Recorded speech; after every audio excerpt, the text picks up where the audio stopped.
What's up, connoisseurs? It's Rod with Pow Group. Welcome back on the Pursuit of Wealth, your home for MJ stocks, crypto assets, news, and interviews. Today is Sunday, July 6th. Hope you're having a great weekend.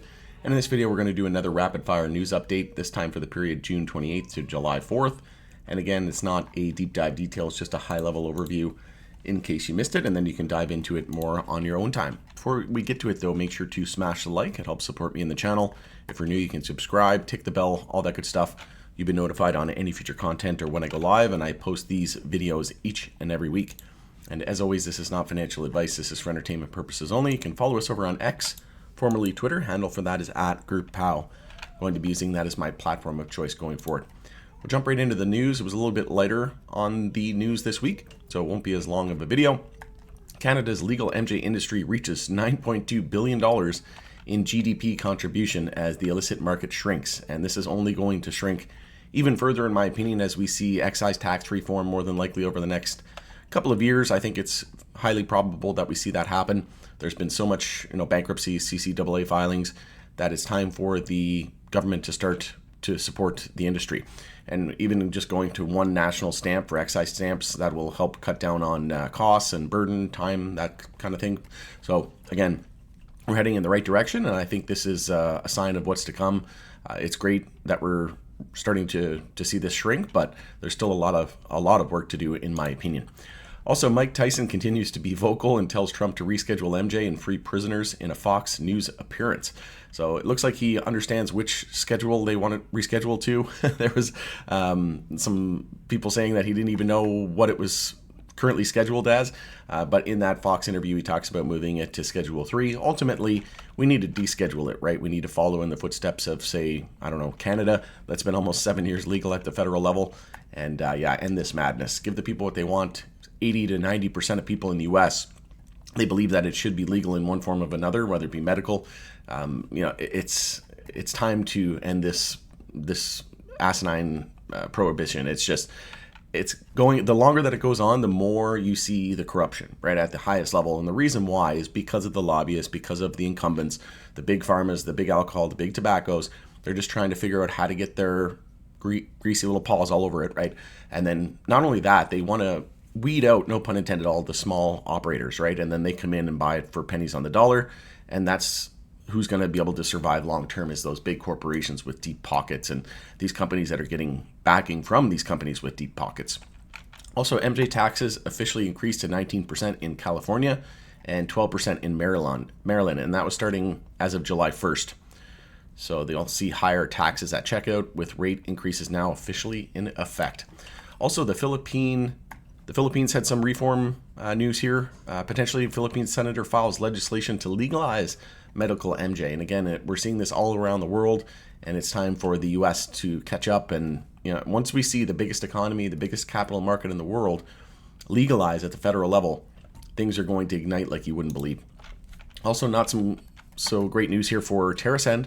They will be exiting Michigan and will send 4 cultivation facilities. Will sell 4 cultivation facilities and 20 dispensaries. This is a company that it does get quite a bit of attention. They were the first uplist to the TSX, and then Curaleaf shortly followed.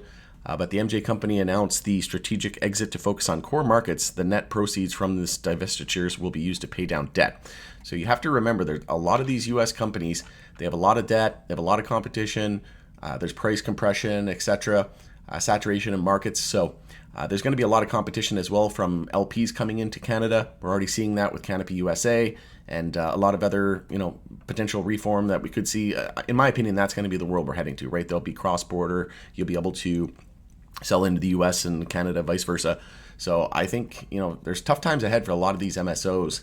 And Terasen, I don't have a huge belief in the company, to be completely honest with you. I would just be very, very cautious when selecting this company. It kind of reminds me of an AYR, and we have some news coming with regards to that in just a moment. Green Thumb Industries is set to hold its second quarter 2025 earnings conference call on August 6, 2025, and that will be after markets close on Wednesday, August 6th. So conference call will be August 6th at 5 p.m., just after market close. Would not really expect anything different here. Probably going to be amazing earnings, but as we know, it doesn't matter if you're profitable, unprofitable, great earnings, not great earnings. If it's great, it'll just be faded. If it's green thumb, it's just expected to be great, and stock will probably drop because fundamentals don't matter. Also, not so great news. AYR Wellness misses interest payment on outstanding senior notes. Folks, this is why I told you to be extremely cautious with AYR and these companies in the U.S. The company does not anticipate that the missed payment will result in operational challenges, though, as it restructures its debt profile. So we're seeing a theme here, right? And we have the writings on the wall. You have to be very, very cautious on these companies. Same thing happened with AYR. They were exiting different states and whatnot. Like, if you can't win at home, that's a big red flag for me.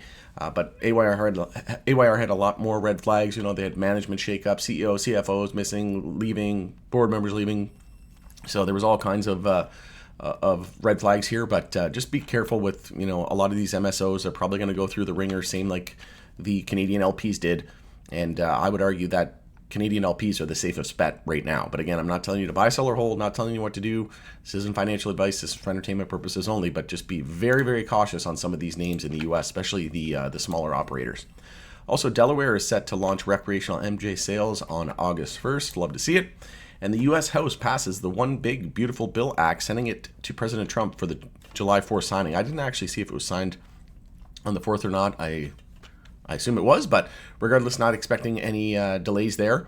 And a lot of people are speculating, could we see reform in the MJ industry now that that's done? I just posted a video, when MJ banking and rescheduling. So when MJ reform, I talk about timelines in that video. It's got 2,000 views and a lot of great feedback from that video. Essentially, I talk about not so fast.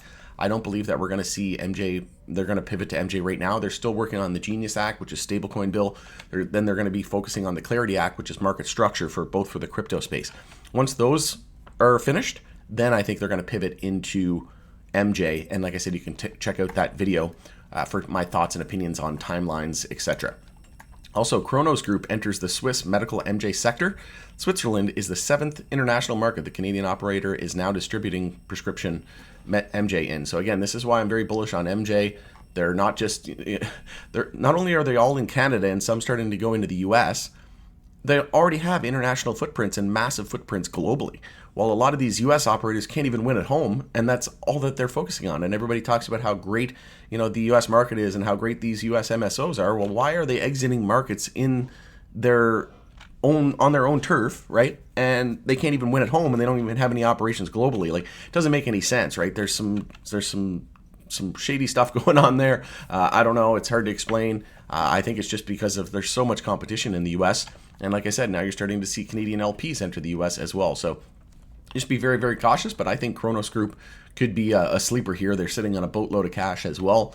Don't go sleeping on Kronos. I think they're a solid pick here long term as well.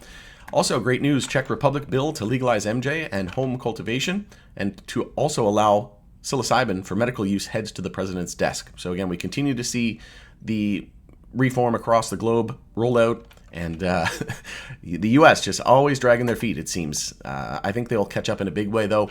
The U.S., they're never first, they're never last, because they don't have to be first, right? They can leapfrog everybody else when they decide to go full tilt, but they never want to be last either. So I do think that we'll see some reform, sooner rather than later. But let me know your thoughts and opinions on this in the comment section below.